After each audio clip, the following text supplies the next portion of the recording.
कभी कभी हमारी जिंदगी की सबसे खतरनाक चीजें वो नहीं होती जो हम देखते हैं, बल्कि वो होती हैं जिन्हें हम अनदेखा करते चले जाते हैं। हर इंसान की जिंदगी में कुछ आदतें होती हैं, कुछ छोटी, कुछ बड़ी और कुछ ऐसी जिनका कारण हम खुद भी नहीं जानते। लेकिन राधिका की एक आदत उसके पूरे जीवन को बदलने वाली थी। ये कहानी सिर्फ एक आदत की नहीं, ये कहानी है समय की सीमा को समझने की, खुद को पहचानने की और उस लकीर को पार करने की जो हम खुद ही अपने जीवन में खींच देते हैं। ये कहानी है राधिका की और उसकी उस यात्रा की जहां वो आदतों, रिश्तों और समाज के बीच अपना असली संतुलन खोजती है। ये है समय की सीमा। राधिका का दिन बहुत साधारण सा था, लेकिन उसमें एक खास बात थी। वो 6 बजे के बाद कभी बाहर नहीं खाती थी। उसका दिन शुरू होता था सुबह 6 बजे के अलार्म से, जब वो उठकर अपने जिम के कपड़े पहनती और फिर एक तेज दौड़ शुरू कर देती थी। सुबह के ताज़े हवा के बीच दौड़ते हुए राधिका का मन सोच में डूब जाता था।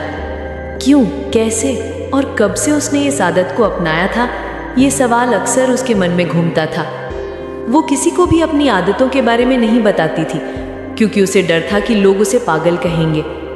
उसका जीवन बहुत व्यवस्थित था। 6 बजे के बाद खाना नहीं, बस सोने की तैयारी।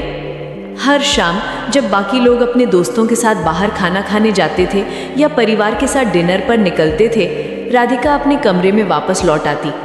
वो लाइट्स बंद करती और आराम से बैठकर किताबें पढ़ती या फिर अपनी पसंदीदा टीवी सीरीज देखती।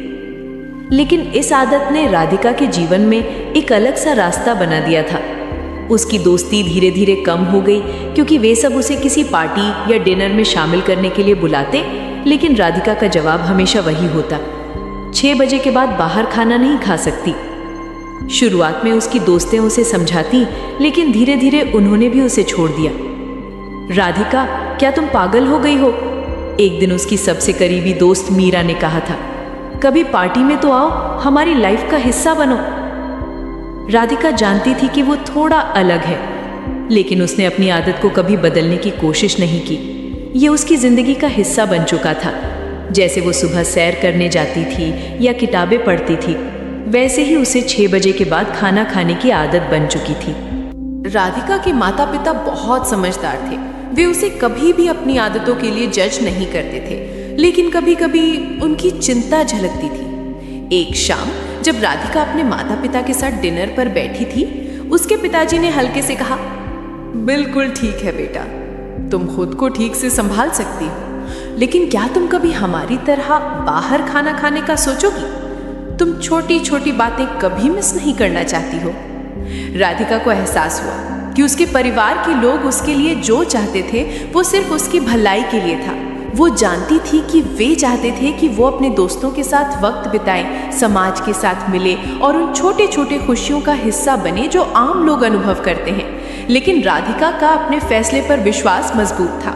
वो जानती थी कि वो एक दिन इसका कारण समझाएगी, लेकिन अभी तक उसे इसका कोई कारण खुद भी नहीं मिल पाया था। एक दिन राधिका के ऑफिस में एक बड़ा मीटिंग हुआ था। सभी ने मिलकर डिनर प्लान किया था और इस बार राधिका को भी बुलाया गया था। मीरा, जो अब तक राधिका को अपनी आदतों के लिए तंग करती थी, ने उसे जोर देकर कहा, राधिका, ये तुम्हारे लिए एक अच्छा मौका है, तुम क्यों नहीं आ रही हो? सिर्फ एक बार कोशिश करो, सब कुछ सही होगा। राधिका को लगा कि शायद इस बार उसे अपनी आदतों को बदलने का एक मौका मिल सकता है। उसने मन में सोचा, क्या होगा अगर मैं 6 बजे के बाद बाहर खाऊं? और उसने मीरा से कहा, ठीक है, मैं आ जाऊंगी। राधिका का ये कदम एक बड़ा मोड़ साबित हुआ। मीटिंग के बाद वो और मीरा साथ में डिनर के लिए बाहर गई। राधिका को खुद पर विश्वास नहीं हो रहा था, क्योंकि वो पूरी तरह से अपनी आदत के खिलाफ जा रही थी। लेकिन जैसे ही वे रेस्टोरेंट में पहुंचे, राधिका को महसूस हुआ कि ये अनुभव कुछ नया था, कुछ अलग था और बहुत मजेदार था। उसने पाया कि लोग एक दूसरे से बातें कर रहे थे, हंसी खुशी का माहौल था और वो अपने जीवन में कुछ नया कर रही थी। धीरे धीरे राधिका ने महसूस किया कि उसकी आदत ने उसे समाज से अलग कर दिया था। उसने ये भी जाना कि अपनी आदतों में बदलाव लाने का मतलब ये नहीं था कि वो अपनी पहचान खो देगी। राधिका ने समझा कि जीवन में संतुलन होना चाहिए। वो 6 बजे के बाद बाहर खाना खा सकती थी, लेकिन उसे अपनी आदतों और स्वास्थ्य का ध्यान रखना था।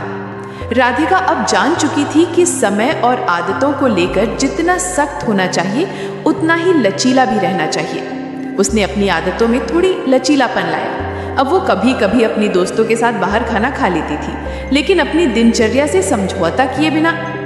राधिका ने महसूस किया कि जब आप अपनी आदतों के साथ खुश होते हैं और जब आप समाज के साथ मिलकर जीवन जीते हैं तो हर चीज़ अपने आप सही हो जाती है।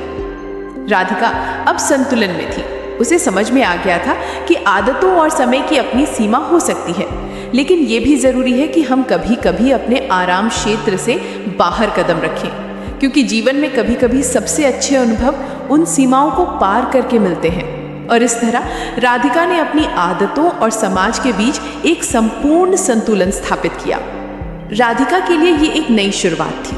पहली बार वो खुद को एक ऐसी स्थिति में पा रही थी जहां उसे अपने फैसले और अपनी आदतों के बारे में गहरी सोचने की आवश्यकता महसूस हो रही थी।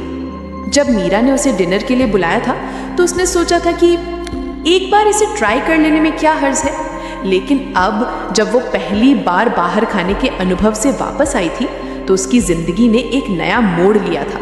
घर लौटते वक्त राधिका का मन कहीं और था। उसकी माँ ने जैसे ही राधिका को देखा तो सबसे पहला सवाल यही पूछा, कैसा रहा डिनर? राधिका का दिल तेजी से धड़कने लगा। उसे डर था कि अगर उसने ये कहा कि उसे मजा आया तो उसकी आदत में बदलाव के बारे में माँ को क्या बताना पड़ेगा। लेकिन राधिका को एहसास हुआ कि उसे अब अपनी सच्चाई छिपाने की कोई ज़रूरत नहीं है। माँ, डिनर अच्छा था, बस कुछ अलग था, लेकिन ऐसा नहीं है कि मैं हर बार ऐसा करूँगी। मेरी आदतों में बदलाव नहीं हो सकता। राधिका ने ये शब्द कहे पर मन में एक अजीब सी बेचैनी महसूस हो रही थी। क्या उसने अपनी आदतों को तोड़ा है? क्या उसका एक और हिस्सा बदल चुका है? राधिका के माता पिता की आंखों में चिंता थी, लेकिन वे उसके फैसले का सम्मान करते थे। खासकर उसकी माँ, जो हमेशा कहती थी, बेटा तुम्हें खुद को समझने का समय चाहिए। जब तुम तैयार हो तो हम तुम्हारे फैसलों को पूरी तरह से स्वीकार करेंगे। लेकिन राधिका को कभी नहीं लगता था कि वो पूरी तरह से तैयार है। वो जब भी किसी से अपनी आदतों के बारे में बात करती, उसे लगता था कि वो कुछ अलग है, कुछ अजनबी। क्या वो सच में अपने दोस्तों के जैसे बन सकती थी? क्या उसे उसी तरह जीवन जीने का हक था जैसा लोग चाहते थे? समय के साथ राधिका की दोस्ती में भी उतार चढ़ाव आ रहे थे।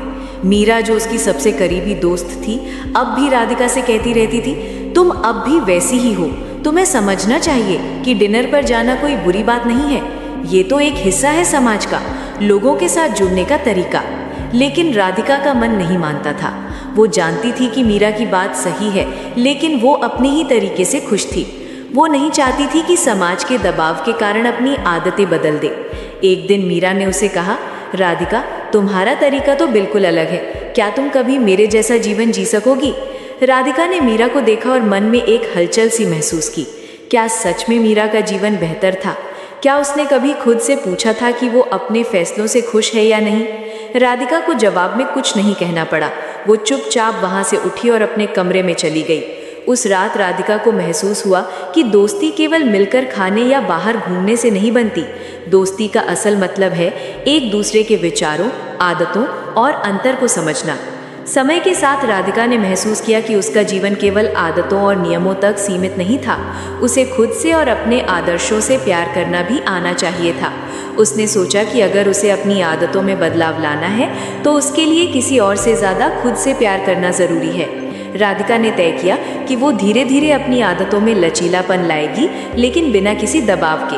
वो अब सोचने लगी थी कि क्यों ना वो 6 बजे के बाद भी कुछ खास मौके पर बाहर जाए, लेकिन ये भी समझे कि वो कब, कहाँ और क्यों जाए। उसे अब ये एहसास हो गया था कि ये कोई कठिन नियम नहीं था, बल्कि स्वास्थ्य, सुख और समय का सही उपयोग था। वो समझ गई थी कि खुद को जानने और समझने का मतलब ये नहीं था कि आपको दूसरों के साथ रिश्ते तोड़ने होंगे। उसने अपनी माँ से इस बारे में बात की। उसकी माँ ने मुस्कुराते हुए कहा, बिल्कुल बेटा, अब तुम समझ पा रही हो कि सही समय पर सही कदम उठाना कितना ज़रूरी है। राधिका ने सोचा कि उसके और मीरा के रिश्ते को बचाने के लिए उसे कुछ कदम उठाने होंगे। एक दिन राधिका मीरा के पास गई और उसे गले लगाया। तुम सही कहती हो मीरा, राधिका ने कहा, मुझे समझ में आया कि हमें अपने दोस्तों के साथ जीने का तरीका बदलने की ज़रूरत नहीं है, बस हमें समझने और एक दूसरे की आदतों को अपनाने की ज़रूरत है। मीरा ने उसे गले लगा लिया। अब तुम्हारा असली रूप सामने आ रहा है राधिका। राधिका ने महसूस किया कि किसी भी आदत में बदलाव लाना आसान नहीं होता, लेकिन अपने रिश्तों और खुद से समझौता किए बिना इसे अपनाना ज़रूरी था। वो अब जान चुकी थी कि जीवन में खुश रहने के लिए अपने आदर्शों और दूसरों के बीच संतुलन बनाना सबसे ज़रूरी है। राधिका अब अपने जीवन को संतुलित रूप से जीने लगी थी। 6 बजे के बाद का नियम अब उसकी ज़िंदगी का हिस्सा था, लेकिन वो जानती थी कि कभी कभी समय और लचीलापन उसे समाज के साथ अच्छे से जोड़ने में मदद करेगा। वो समझ चुकी थी कि किसी भी आदत के साथ जीने का तरीका वही सही होता है जो हमें खुद को और दूसरों को समझते हुए किया जाए। और इस तरह राधिका ने खुद को, अपने रिश्तों को और अपने जीवन को नए सिरे से ढाला। कहानी खत्म होती है। ये कि राधिका की पूरी जर्नी, जिसमें उसकी आदतों और रिश्तों के साथ संघर्ष को दिखाया गया है, वो अब अपनी आदतों में बदलाव के साथ समाज के साथ तालमेल बैठाकर एक खुशहाल जीवन जीने लगी है। धन्यवाद मेरी कहानी सुनने के लिए। क्या कोई हॉरर मिस्ट्री की स्टोरी सुनना चाहोगे? कमेंट ज़रूर करना।